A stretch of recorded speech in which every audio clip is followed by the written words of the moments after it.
Hello, everyone, and welcome to the press conference for Wall Street. Money Never Sleeps, nor shall we after seeing it. And it's all in the title, but it's also a film about family in all sorts of aspects. Family, father, daughter, husband to be in the film, but also a family that can happen in a firm on Wall Street, the family that can happen on a film set, as most of the people who are here today have worked occasionally with each other. And now they are also part of the Cannes family. Some of them have been coming back for the longest time, and some of them are new additions. So to the latter, welcome back, welcome, and to the former, welcome back. The man in the middle of the table, dead center, the director, Mr. Oliver Stone.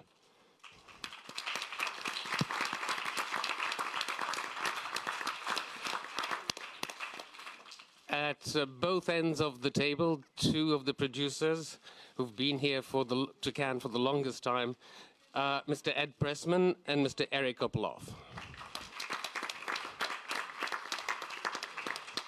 Sitting next to Mr. Kopelov as Louis Zabel, the Uber mentor of the movie, Mr. Frank Langella. Sitting next to him as Bretton James, the Uber barracuda, Mr. Josh Brolin.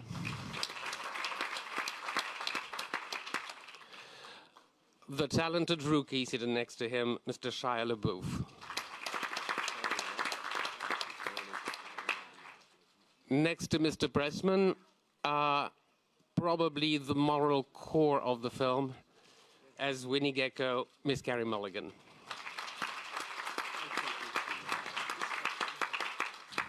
And back on the saddle again, Mr. G4 as Gordon, Greed is Good, Gecko, Mr. Michael Douglas.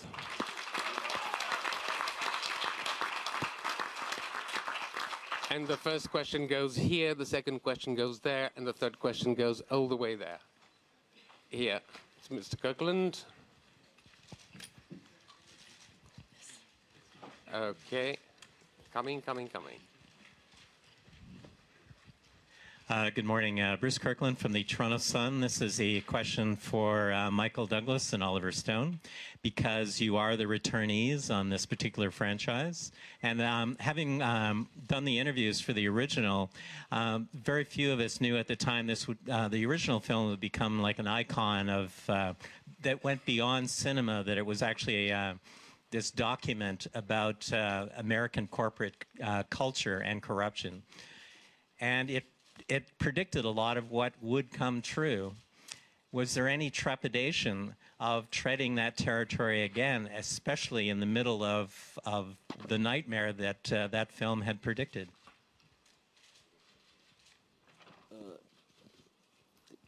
Bruce, I just point out that Ed Pressman is also a returnee. He was the original producer with Wall Street. And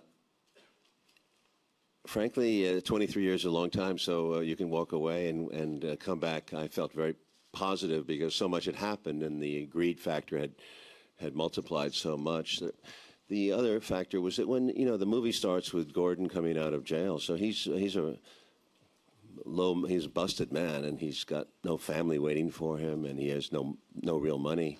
So it's another approach. I mean, if he'd come out as Gordon Gecko, the former Gordon Gecko, it would have been a long haul for us, I think, to go to the end of the movie, because it would have been, frankly, I thought tedious. I thought we had a good approach from the bottom of the barrel up, and that gave it the jism that we needed.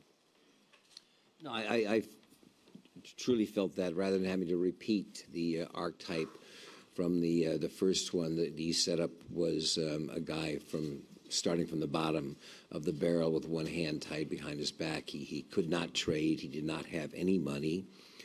He was alienated from his only living blood relative. His daughter lost a son to drug overdose while in jail. So it was a great arc to come over. Ed, care to add anything? Okay. Question over there. Hello. Then over here, then over there. Hugues Daillet, Belgian TV. It's a question for Mr. Oliver Stone. Thank you for the movie. The movie is dealing with many different themes, and of course there is the theme of the competition in the world of money.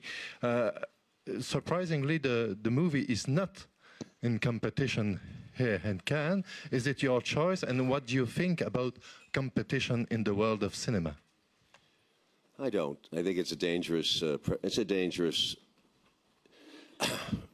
attraction and addiction, and I think people go crazy because of it. I think Woody Allen once, who's also here tomorrow night, made the point at one time with the Oscars that it does drive people crazy. And I know we all like competition and it's good, but we all sort of do compete by making movies, but we all learn from each other. We really do.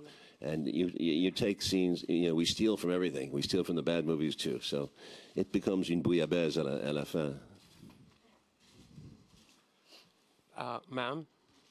Yes, my name is Daphne. I'm from VPRO, Dutch television. I have a question for Mr. Stone. After the first Wall Street, you said that you were surprised by the number of people that were inspired by the film and took on a job on Wall Street. Was that in the back of your mind making this film? And what was the biggest emotion that you want to leave your audience behind with?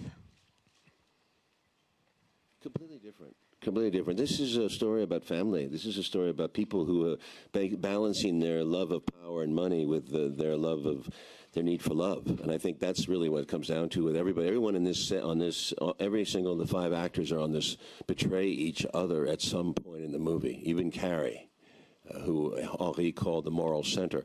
Even Carrie. So there's you'd have to go to each character, and I think you should ask each one the ambiguity of their character and what they feel. But certainly Michael represents a man looking for money and power to get back in, yeah. But what does he really want? And that is a question we go right down to the end with. And I don't want to give away, of course, the ending, but I think it's a good question. I think that's what it's about. Whereas the original movie, Charlie Sheen started with integrity. Charlie Sheen started with a lack of integrity. And I think he found it later in the movie through his father and through other people. Here, I think Shia and Carrie represent sort of a moral center at the beginning of the movie. And, of course, they're going to be tested. Question over there. Good morning, everybody. My name is Karim Kujuk, and I'm here representing the Arab Radio and Television. Actually, I have a couple of questions, the first of which would be to the director, Mr. Oliver Stone. Sir, after watching both parts of Wall Street, can we say that you're a little bit anti-capitalism and that you consider money as, let's say, we can say a weapon of massive destruction? That's one question. And the other question would be for Mr. Douglas. It has nothing to do with the movie. It's rather personal. How does it feel to be Michael Douglas? That's it. Thank you. Oh, wow. I don't know how to answer that question because I'm confused, as are many people in the world right now, whether capitalism in its present form can work. It seems not. It seems that it's excessive and unregulated, and I would love to see serious reform. It's going on in the United States, but there are tremendous issues worldwide. I mean, it goes to Greece and England and Spain and Portugal and so forth. I don't know where it's going to go. It seems that we got drunk. In 1987, I thought it was going to correct itself. I really did. I thought the system will correct, but it didn't. It got worse. The labor wages of the American worker flattened out in 1973, but the productivity of the United States went way up. So there was a tremendous gap between who made money and who didn't make money, and that gap is reflected in the CEOs' salaries of the companies and in the stockholders. Stockholders and CEOs made money, but working people did not. There's a tremendous inequality and injustice in that.